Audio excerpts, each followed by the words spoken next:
तत्पुरुषाय विद्महे वक्रतुण्डाय धीमहि तन्नो दन्तिः प्रचोदयात्। ॐ साईश्वराय विद्महे सत्यदेवाय धीमहि तन्नः सर्वः प्रचोदयात्। ॐ जयन्ती मङ्गलकाली भद्रकाली कपालिनी दुर्गा क्षमा शिवदात्री स्वाहा स्वदा नमोस्तुते। ॐ शांति शांति शांतिः। Sai Ram Lin, Sai Ram from Malaysia. Sai Ram Sharma, Sai Ram from New Zealand. Our topic today is the flying sari. And I thank Bhagwan for permitting me to be the witness to both of these events, which involved a flying sari. And before you think, oh my God, Lynn, now what? I can assure you that these stories are not only true, but both contain a powerful message for hopefully all of us to contemplate on. Welcome to our listeners all over the planet. We are so happy that you can join us once again for this divine satsang. The time was the early 90s in Prashanti Nilayam, and in these days, as I have mentioned before, there was no Kulwant Hall.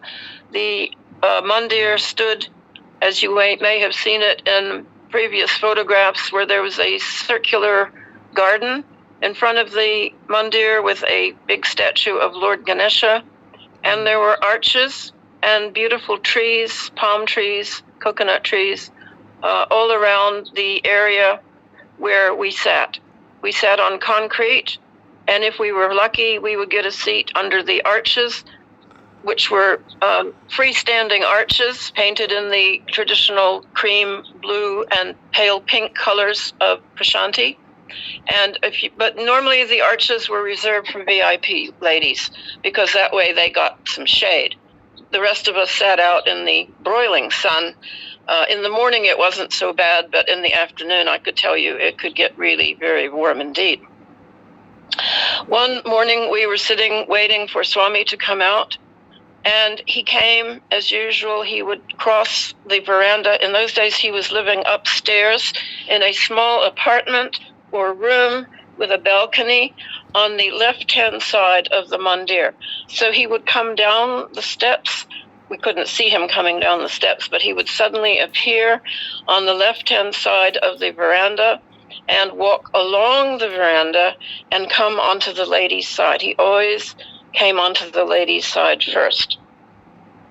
And he continued that practice after Kulwant Hall was built. He would come in always on the ladies' side.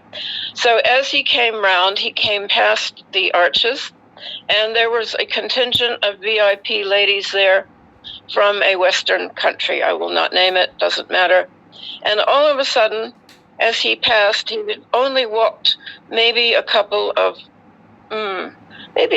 yards past, and he was just swinging around to come past us. I had the front row, and I suddenly saw, I could not believe this, a sari flying through the air with a woman inside of it, a Western lady. I couldn't even make out her head, arms, and feet.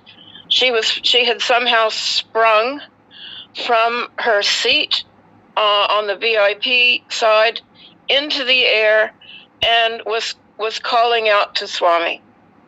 Swami, I cannot believe, we were all just absolutely open-mouthed. It was almost like it was in slow motion, and all we could see was a beautiful sari, very expensive, beautiful one, flying through the air, heading straight for Swami.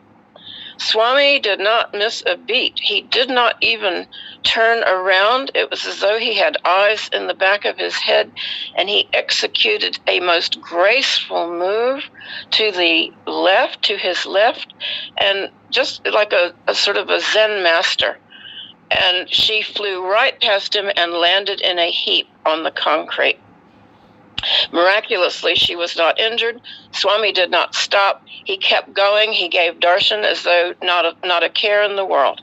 The rest of us were in complete shock, and the seva dolls were absolutely consternation reigned. They all rushed towards this woman, picked her up, and took her outside of the ashram. And from then on, she was forbidden to come within a certain distance of the ashram. She had to stand back way past where the post office box used to be and stand there with the rickshaw drivers and the janitors and the sweepers if she wanted to have darshan. We later discovered that she had been promised an interview by Swami along with her husband and her group, and he still had not given the interview, and she was so desperate to have this interview that she had literally thrown herself at him. And the outcome of this was that nobody in the ashram would speak to her. She was a complete outcast, and the only person who would speak to her and take care of her was Mrs. Phyllis Crystal, who, as many of you may know, has written a number of books about Swami and also given a wonderful series of workshops on cutting the ties that bind. And Cutting More Ties That Bind are just the names of two of her wonderful books, which have to do with cutting our ties to what we desire. And obviously, this lady was so deeply attached, not just to Swami, but to the idea of having an interview, and that he had not given one, that she was overcome with emotion, and somehow she mustered this amount of energy to project herself and fly through the air. I will never forget it as long as I live, because all of us were so amazed by what we had seen. We just simply couldn't believe what we saw. I tell you, the Seva dolls, even the Seva dolls were astounded, and of course, but it didn't take them long to gather themselves together and take the lady out of the darshan area. Because one thing you never did was lunge at Swami, or jump at him, or try to grab him, or touch him. He seemed to know when people would do this. I had seen several other ladies in the darshan area also rise to their feet, start crying, reaching out to him, trying to grab Swami, and they were always restrained by these Seva dolls. But there were times, obviously, when what they desired, what they needed from Swami had completely overcome their sense of decorum and ashram behavior, and it became too much. But Swami didn't like it. I remember once sitting next to someone who began sobbing and crying when she suddenly saw Swami. She couldn't help making quite a lot of noise, and Swami swung around and put his fingers to his lips and went shush, shush, like that. And she immediately quieted down. But those kinds of behaviors were not common, but they did happen. And again, the message there is sealing on desires. Now, the second event where I saw a flying sari was quite the opposite of the one I have just described. It happened to be Christmas morning, and I believe the year was 2010. This was our last trip to Prashanti Nilayam. And I had, of course, been on the lookout for angelic beings, which are much more visible during that time of the year, because Swami said the vibrations in the ashram are so very powerful between the 24th and the 27th. And there were times, indeed, in the ashram where the vibrations were stronger than usual. In fact, another time Swami spoke of was Mahashivaratri, when he said anyone who had mental weaknesses or mental difficulties should not be in the ashram during Mahashivaratri for various reasons. Some people just could not take those vibrations. However, this was Christmas, and it had been a beautiful, beautiful Christmas. In fact, it was going to be the last Christmas that I had there, though we did not know that the next year would be the year that Swami took Mahasamadhi. However, I resolved that I would go early to put my pillow down at the back of the mandir where I lined up with the second arch ladies. And as I was walking along, I was just coming up to Yajur Mandir, Swami's residence, where I saw a single Indian lady. There was only she and I. There was no one else about.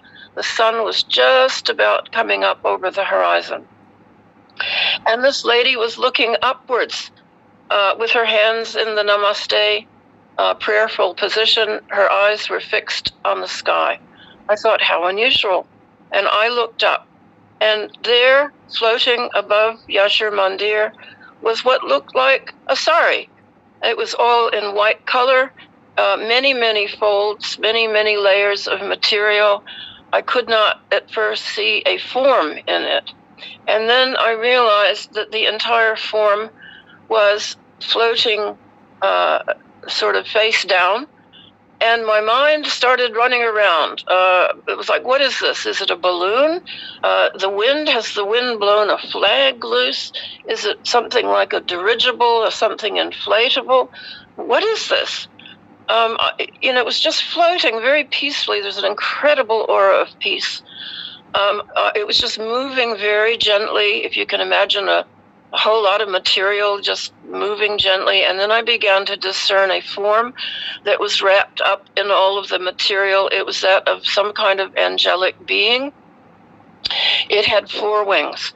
2 of the wings were folded at the back, and the other 2 wings were crossed over the face so that I could not see the face. The entire image or whatever it was light color, white color, a very realistic. The fabric was very realistic. It wasn't like it was made of light or like an image like that. And it was just floating ecstatically. And I thought, my God, it's an angel.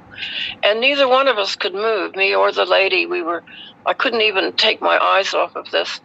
I don't know for how long we stood there watching this, and then it very gradually disappeared into a sort of misty fog with little sparkles, like a star-like fog, very faint. And I have also seen that fog above the Mahasamadhi in Kulwant Hall. After Swami left the body, I saw it like a fog, but it was a sparkling mist. I did not see any form there. So what am I seeing? I am seeing a display of divinity. For some reason, when you were in the ashram, as Swami said, Prashanti Nilayam is pure positive energy. And therefore, if it is his will, you may see and experience divine apparitions, divine visions. They may look as real as real. They may not look like made of light. They may look real as real can be. On another occasion, I remember looking up at the sky. I had been worshipping Lord Hanuman, and there the clouds above the Yashar Mandir had made a perfect form of the face and shoulders of Lord Hanuman. So when you're in Prashanti Nilayam, always think, at any moment, Swami may reveal himself in all of his glory. We cannot know what form he will take or what kind of experience you will have. But I always encourage people, when you go to Prashanti Nilayam, keep your eyes and ears open at all times. Be ready to encounter Swami in one of his many, many beautiful and mysterious forms. As he said to a select group of older devotees, only those who loved him dearly in the ashram before he took Mahasamadhi, he said, I am going. In future, I will appear to my true devotees as a mysterious form. I will take many mysterious forms, and only my true devotees will be able to recognize me as such. This will sort out the sheep from the goats. This will separate the wheat from the chaff. Om Shri Sai Ram. Om Shri Sai Ram. Om Tasmat Karunya Bhavena Raksha Raksha Saishwara. Hari Om Tat Sat Shri Saishwara Arpanamastu. Om Shanti Shanti Shanti.